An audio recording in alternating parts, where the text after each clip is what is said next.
Azərbaycan Prezidenti əmək məcəlləsinə olan dəyişiklikləri təsdiq edib.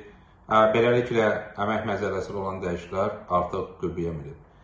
Yeni dəyişikliklərə əsasən Azərbaycanda minimum əmək haqqı ildə ən azı bir dəfə baxılacaq.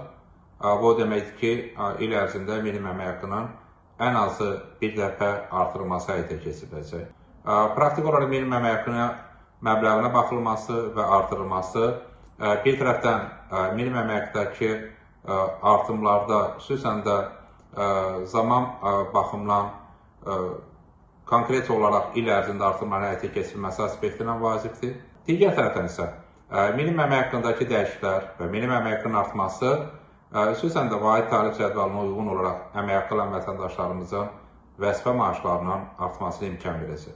Eyni zamanda minimum əmək haqqının artması həm də özəl sektorda əmək haqqı artımları demək. Çünki minimum əmək haqqının artırılması həm dövlət, həm özəl sektor üçün keçərlidir.